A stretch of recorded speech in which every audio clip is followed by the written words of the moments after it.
गुणानां विस्तरं वक्षे स्वभावानां तथैव च पर्यायाणां विशेषेण नत्वा वीरं जिनीश्वरं। जय बोलो देवादिदेव एक ऋषि आदिनाथ भगवान की जय। बंधुओं, पूज्यवर आचार्य भगवंत देव सेन स्वामी महाराज द्वारा विरचित श्री आलाप पद्धति ग्रंथादिराज का हम लोग स्वाध्याय कर रहे हैं, जिसमें अभी तक लगभग हमारी 18 कक्षाएं और हमारा नयाधिकार संपूर्ण हुआ। सूत्र नंबर 91 तक हमारा स्वाध्याय पूर्ण हुआ। आज से हम सूत्र नंबर 92 से स्वाध्याय प्रारंभ कर रहे हैं। अभी तक जिसने हमारे चैनल को सब्सक्राइब नहीं किया तो सब्सक्राइब कर ले और ये वीडियो अधिक से अधिक शेयर करें। अपने परिवार के, अपने आस पड़ोस के, अपने मित्रों को, सभी लोगों को जोड़ें कि भाई कम से कम दिन में आधा घंटा 15 मिनट स्वाध्याय जरूर करें। बिल्कुल छोटी सी वीडियो होती है 20 मिनट की। माना कि थोड़ा सा आलाप पद्धति का विषय जटिल है, कठिन है, पर थोड़ा थोड़ा तो समझ में आएगा। तो आइए हम प्रारंभ करते हैं। तो अब हमारे यहाँ 92 सूत्र से चर्चा चलेगी गुण व्युत्पत्ति अधिकार की। गुण व्युत्पत्ति, गुण व्युत्पत्ति अधिकार क्या कहलाता है, हम उसकी चर्चा करेंगे। गुण व्युत्पत्ति अधिकार की, कि गुण व्युत्पत्ति अधिकार में क्या है। तो हमने गुणाधिकार, गुणाधिकार में हमने क्या पढ़ा था, गुणों के बारे में। तो यहाँ पर गुणों की और व्युत्पत्ति, गुणों के बारे में और विशेष जानकारी दी गई है। तो आइए सूत्र क्रमांक 92 से स्वाध्याय प्रारंभ करते हैं। सै बुभो सह भुवो गुणाः क्रमवर्तिनः पर्यायः। सह भुवो गुणाः क्रमवर्तिनः पर्यायः। सह भुवो, सै भुवो का हो जाएगा सह भुवः। गुणाः तो क्या करें, सै भुवो अर्थात साथ में होने वाले। गुण किसके साथ में होने वाले, तो क्या कह रहे हैं, साथ में होने वाले गुण अर्थात गुण हैं जो साथ में होवे वो गुण हैं। किसके साथ में होवे, द्रव्य के साथ में होवे या पर्याय के साथ में होवे, किसके साथ में होवे, तो कहते हैं कि जो द्रव्य के साथ में हो वह गुण है। और क्रमवर्तिना पर्याय, द्रव्यों की जो पर्याय होती हैं वो कैसे होती है, क्रम क्रम से होने वाली पर्याय हैं। जो क्रम क्रम से होने वाली क्या होती हैं, पर्याय होती हैं। ठीक है, तो गुण के और पर्याय के बारे में बता दिया। अब आगे कह रहे हैं गुण्यते पृथक क्रियते द्रव्यम द्रव्यादैस्ते गुणाः। गुण्यते पृथक क्रियते द्रव्यम द्रव्यादैस्ते गुणाः। कह रहे ते गुणा, वे गुण कहलाते हैं।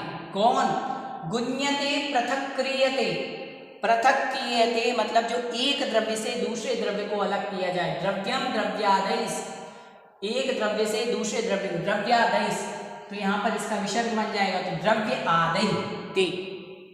तो कह रहे एक द्रव्य से दूसरे द्रव्य को पृथक किया जाता है, उसे गुण कहते हैं। गुण क्या बताते हैं, इस द्रव्य में ये गुण है, इस द्रव्य में ये गुण है, गुण यही तो बताते हैं। तो एक द्रव्य से दूसरे द्रव्य को किया जाए, अलग किया जाए, वह क्या है, गुण है। और गुण की परिभाषा हमने सामान्य से आपको क्या बताई थी, गुण की परिभाषा हमने सामान्य से बताई थी, जो द्रव्य में सदैव साथ रहे, जो द्रव्य के साथ रहे, सहभावी हो, उसे द्रव्य कहते हैं। कहा ना, सै बुभो गुणा, जो द्रव्य के साथ रहे उसे गुण कहते हैं। जो सदैव अर्थात हमेशा द्रव्य के साथ रहे, किसके साथ रहे, द्रव्य के साथ रहे।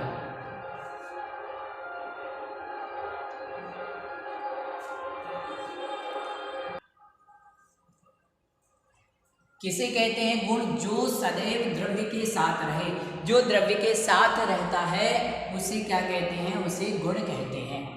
अब हमने पढ़ा था जब गुणाधिकार पढ़ रहे थे कि गुण के दो भेद होते हैं, एक तो सामान्य गुण, एक विशेष गुण। गुण के कितने भेद होते हैं, गुण के दो भेद होते हैं, दो प्रकार का होता है गुण, एक तो सामान्य गुण और दूसरा विशेष गुण। सामान्य गुण 10 प्रकार के और विशेष गुण 16 प्रकार के।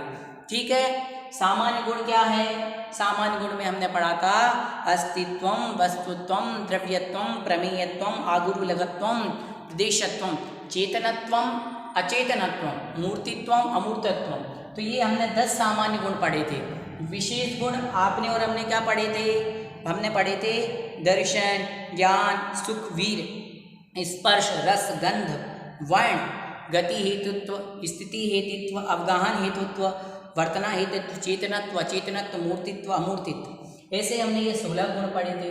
तो अब ये गुण क्या कहलाते हैं? जो सामान्य गुण कहे, अस्तित्व क्या है, वस्तुत्व क्या है, द्रव्यत्व क्या है, प्रमेयत्व क्या है, उसी की चर्चा आइए अब हम आगे करते हैं। तो आइए सूत्र नंबर अब हम 94 नंबर पढ़ते हैं।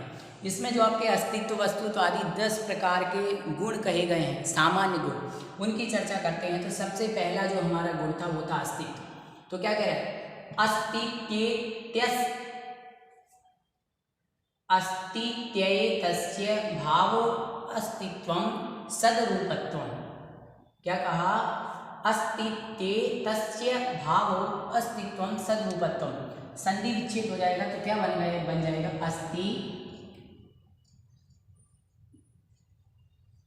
अस्ति और फिर यहां से निकलेगा तो बन जाएगा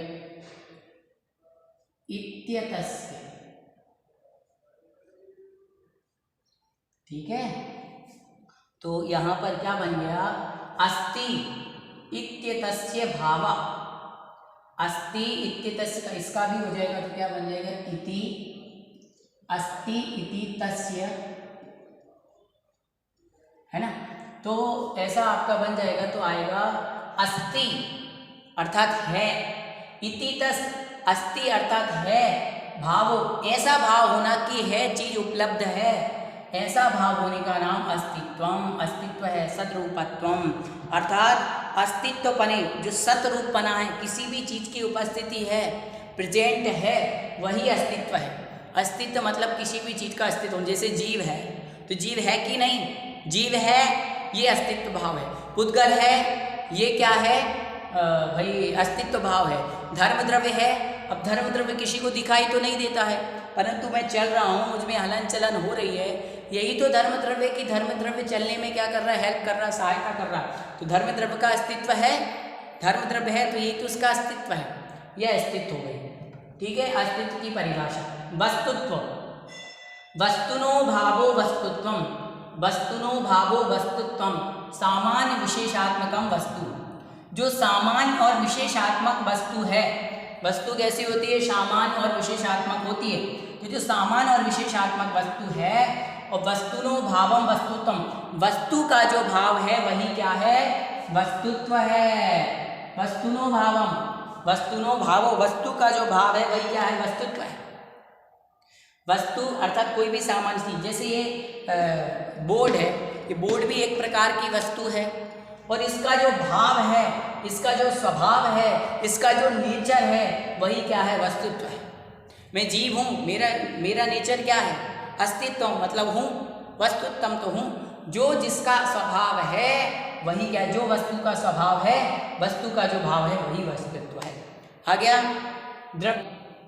द्रव्यस्य भावो द्रव्यम, द्रव्य का जो भाव है वह क्या है? द्रव्यत्व है। द्रव्य जैसे कि जीव द्रव्य है, जीव द्रव्य का भाव क्या है?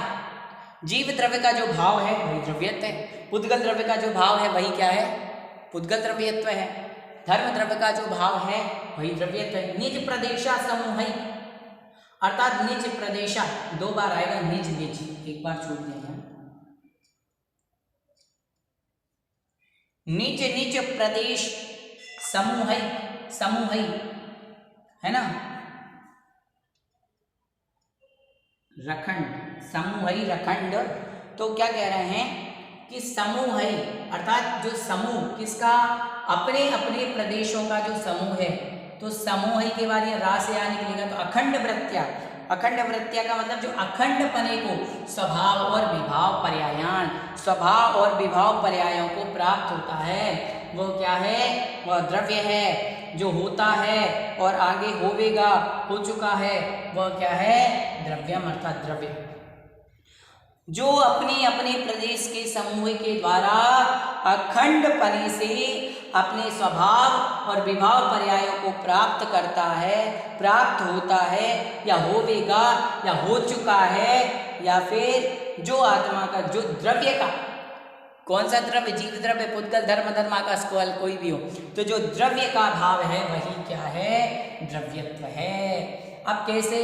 जैसे कि मान लो कि कौन सा द्रव्य? जीव द्रव्य। जीव द्रव्य मान लिया तो जीव द्रव्य की स्वभाव पर्याय क्या है? जीव द्रव्य की स्वभाव पर्याय क्या है? जीव द्रव्य की स्वभाव पर्याय है सिद्ध पर्याय। विभव पर्याय क्या है? संसारी पर्याय। तो जब यह जीव अपनी पर्याय को प्राप्त हो जाएगा या सिद्ध पने को प्राप्त हो जाएगा या संसारी पने को प्राप्त हो जाएगा तो वह क्या कहलाएगा? द्रव्यत। और ये तो सब जीव है, या तो कोई संसारी जीव है या सिद्ध, दो ही तो दशा है, जीव के दो ही भेद होंगे, सिद्ध या संसारी, मुक्त जीव या संसारी जीव। या तो जीव मुक्त अवस्था में रहेगा या संसारी अवस्था में रहेगा, तो ये उसका कौन सा भाव हो गया? द्रव्यत्व भाव हो गया।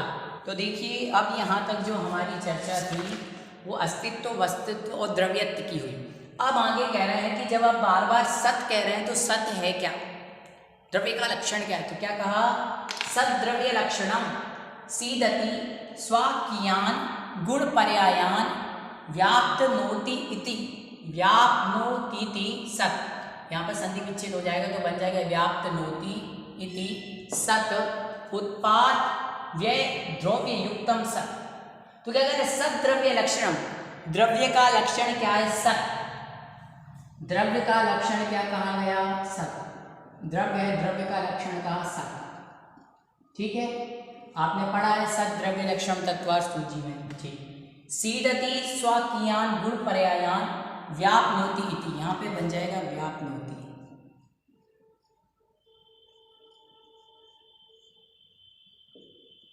व्याप्नोति इति सत।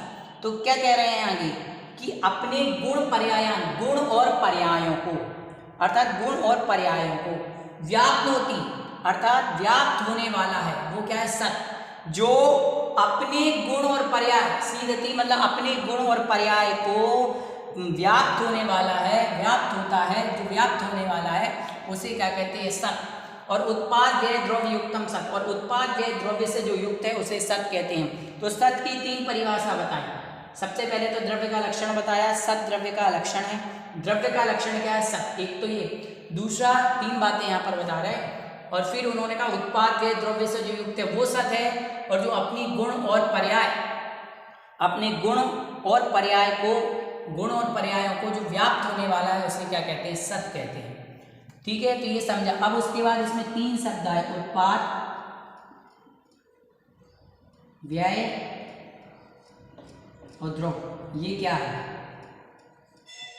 उत्पाद मतलब कोई भी नवीन चीज का उत्पन्न होना, बनना, वह उत्पाद। व्यय जो चीज, पुरानी चीज है उसका व्यय हो जाना, नष्ट हो जाना। और द्रव्य, इन दोनों के बीच में जो बना रहता है वह द्रव्य कहलाता है। जैसे एक स्वर्ण का कंगन है, स्वर्ण का क्या है? कंगन।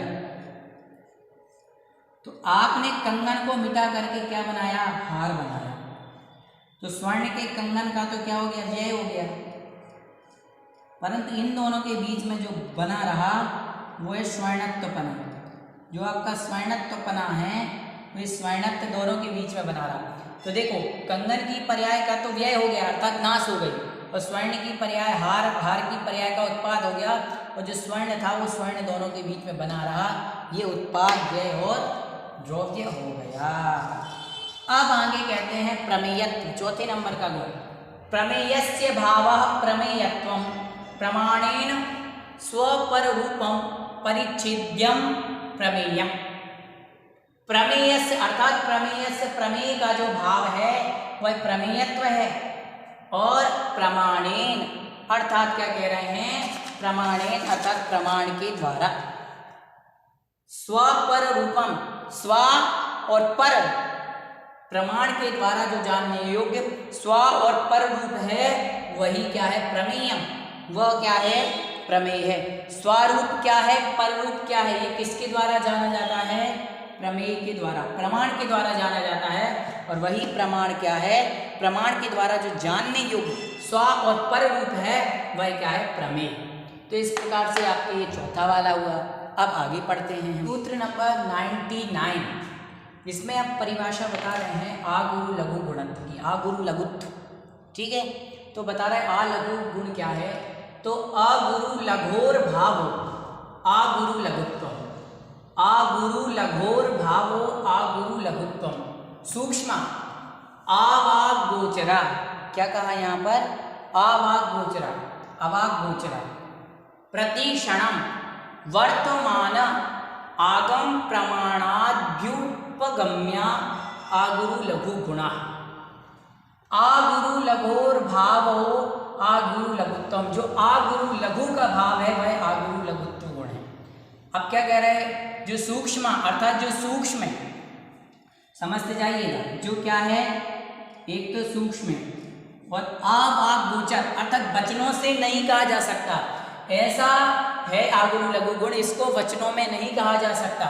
प्रतिक्षणम प्रति समय क्या हो रहा है, प्रति समय वर्तमाना, प्रतिक्षणम वर्तमाना, प्रति समय क्या है, ये परिणमनशील है, प्रति समय क्या होता जा रहा है, परिणमनशील। और आगम प्रमाणा अभ्युपगम्य, आगम प्रमाण से जाना जाता है, आगम प्रमाण के द्वारा जाना जाता है, वह आगुरु लघु गुण है, आगुरु लघु गुण कहलाता है। आगुरु लघु का अर्थ क्या हुआ, जो सूक्ष्म है, और वचन अगोचर अर्थात वचनों के द्वारा इसे नहीं समझाया जा सकता। प्रति समय वर्तमान, प्रति समय परिणमनशील है, और आगम प्रमाणात अभ्युपगम्य, आगम प्रमाण से जाना जाता है, वह आगुरु लघु गुण है। उसके बाद कहा प्रदेशस्य भावा प्रदेशत्वम क्षेत्रत्वम अविभागी पुद्गल परमाणु नाष्टावद्धम। तो प्रदेशत्व का, प्रदेश का जो भाव है वह प्रदेशत्व है, क्षेत्रत्व है, और अविभागी पुद्गल का